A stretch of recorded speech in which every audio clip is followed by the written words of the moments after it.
way back before I was living under an actual authoritarian theocracy, I used to enjoy making videos about relatively inconsequential bullshit. For those who are new here, I do what I do today because when I was a kid, I was a magician and a juggler who was a fan of Penn and Teller, and they introduced me to James the Amazing Randi, and he is how I got involved in critically evaluating claims of the supernatural, starting with psychics who would just use magic tricks to con people into believing they had real powers, and then moving on to things like cryptids and dowsers and ghost hunters and the like. And I think some people get into this sort of thing because they just hate scammers, but I suspect that I'm not alone in that I also got into it because I genuinely enjoy kitsch. For instance, on the wall behind me right here, that's an original painting by someone named Erie Eric. I got it from the very first Bigfoot conference I ever attended. They call themselves squatchers, or they go squatching. I'm very proud to own this officially licensed merchandise from the Vancouver Olympics. This is Quatchy.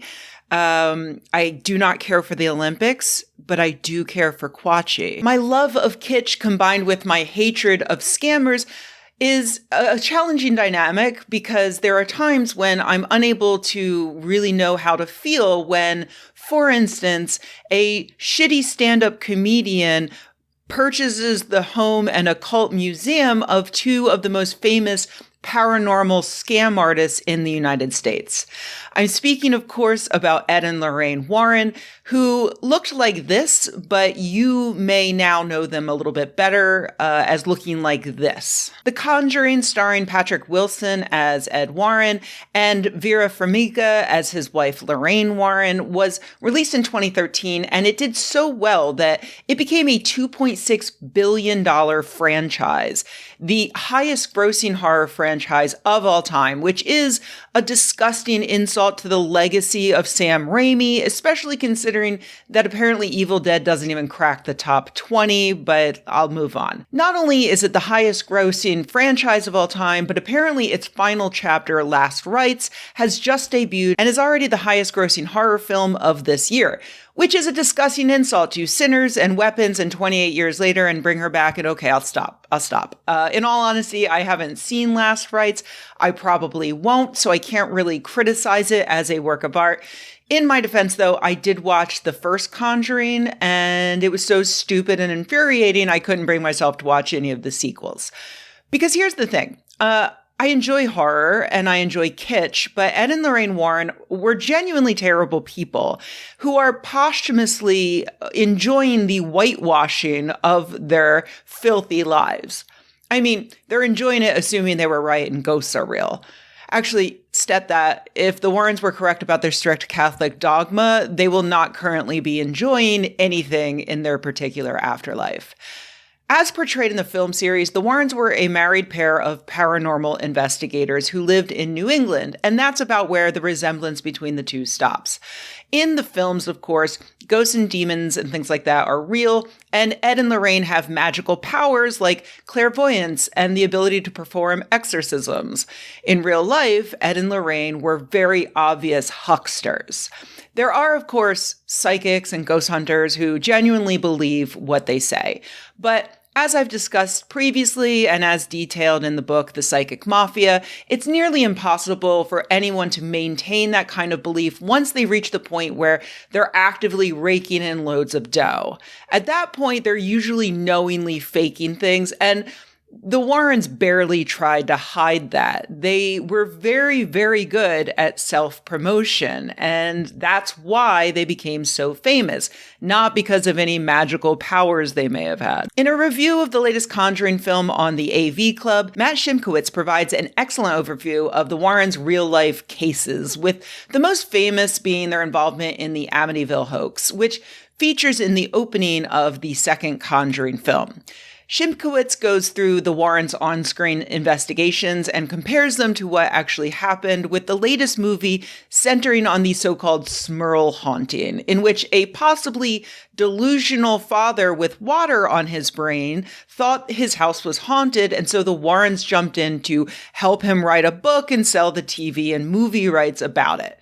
Oh, I mean, I'm sorry. They jumped in to exorcise the demon haunting them or whatever.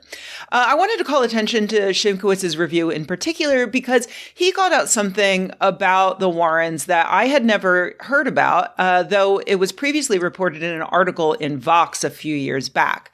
Ray Garton was one of the Warrens' colleagues and co-writer and researcher of their best-selling book that led to the 2009 horror film The Haunting in Connecticut, about the Snedeker family who claimed that their home was haunted due to being a former funeral home. Garton sat down for an interview with Horrorbound magazine in which he describes his experience working with the Warrens, and let me tell you, he does not mince words. Carmen Snedeker was an unemployed wife and mother who was running an illegal interstate lottery business, about which she asked me numerous times to tell no one. I never met the son, who was said to be ill, although I was allowed to talk to him on the phone once, supervised by Carmen.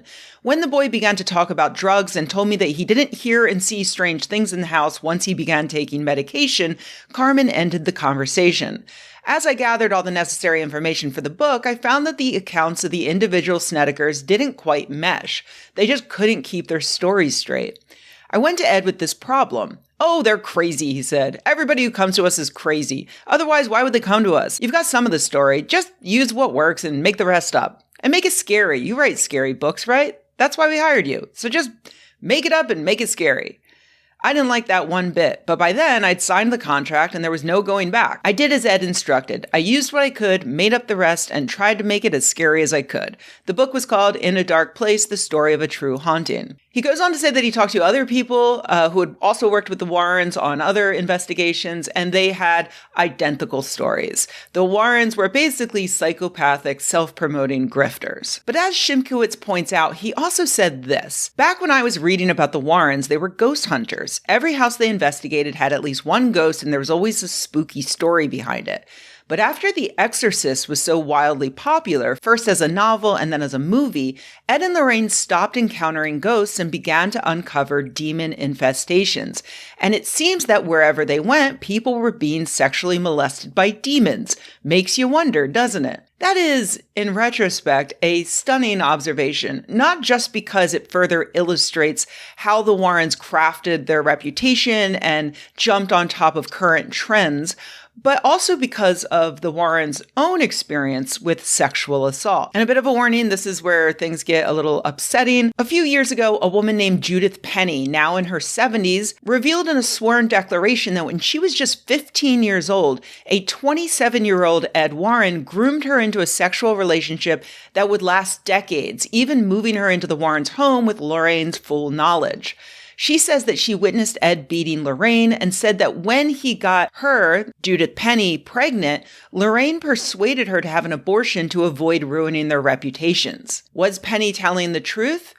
I mean, you could certainly argue that a 70-year-old woman with absolutely nothing to gain lied under oath about being raped 55 years ago by a man who's now dead, but then you would also have to wonder why Lorraine felt it necessary to write into her contract for the Conjuring film rights that Ed and Lorraine could never be portrayed engaging in crimes, including sex with minors, child pornography, prostitution, or sexual assault.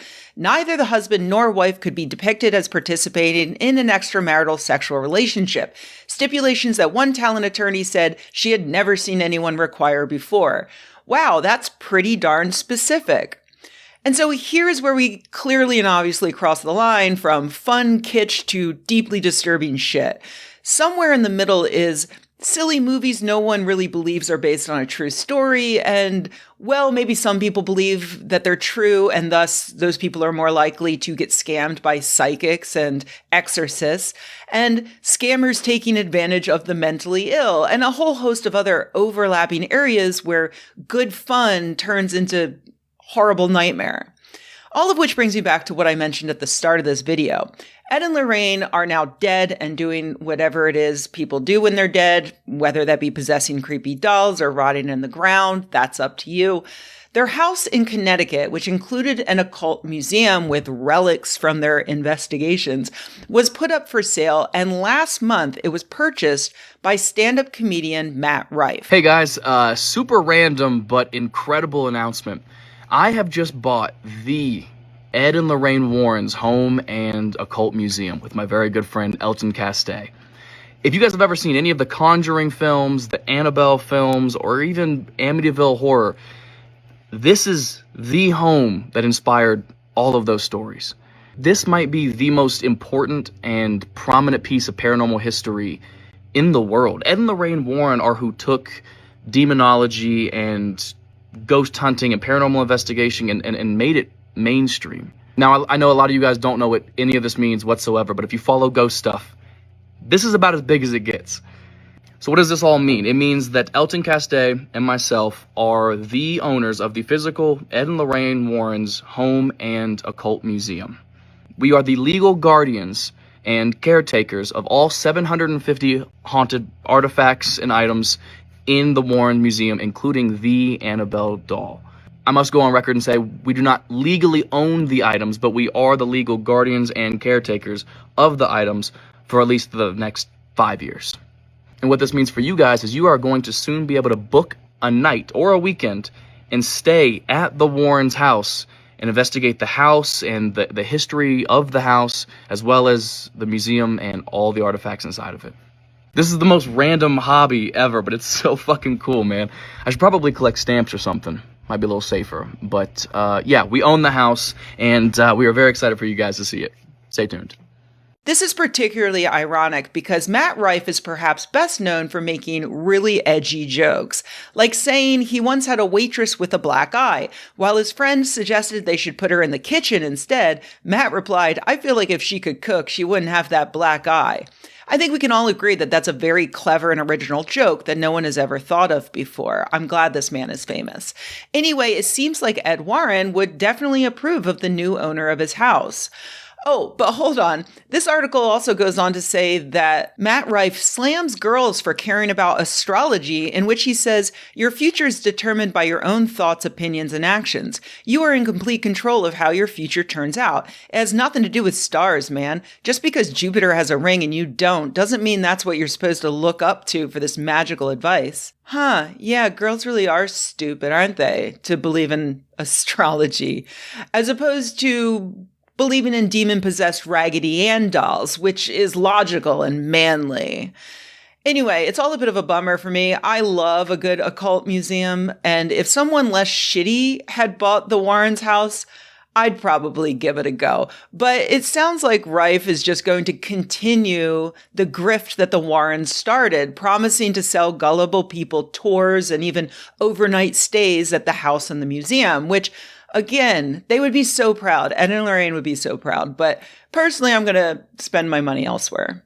If you are in Connecticut, where this house is, and you like this kind of thing, give the Warren House a pass, but definitely check out the excellent Museum of Curiosities at the Old Connecticut State House, which I last visited in 2007 and took this terrible, possibly possessed photo of a two-headed calf.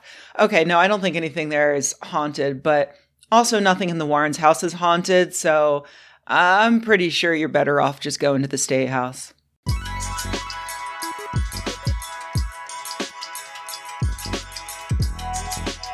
Hey everybody, thanks for watching. If you enjoyed this video, please give it a like. If you loved the video, please subscribe. And if you think the world could use more videos like this and you happen to have a few bucks laying around, head to patreon.com/Rebecca and join an awesome community of nerds like the people whose names you see on the screen right now. Thanks.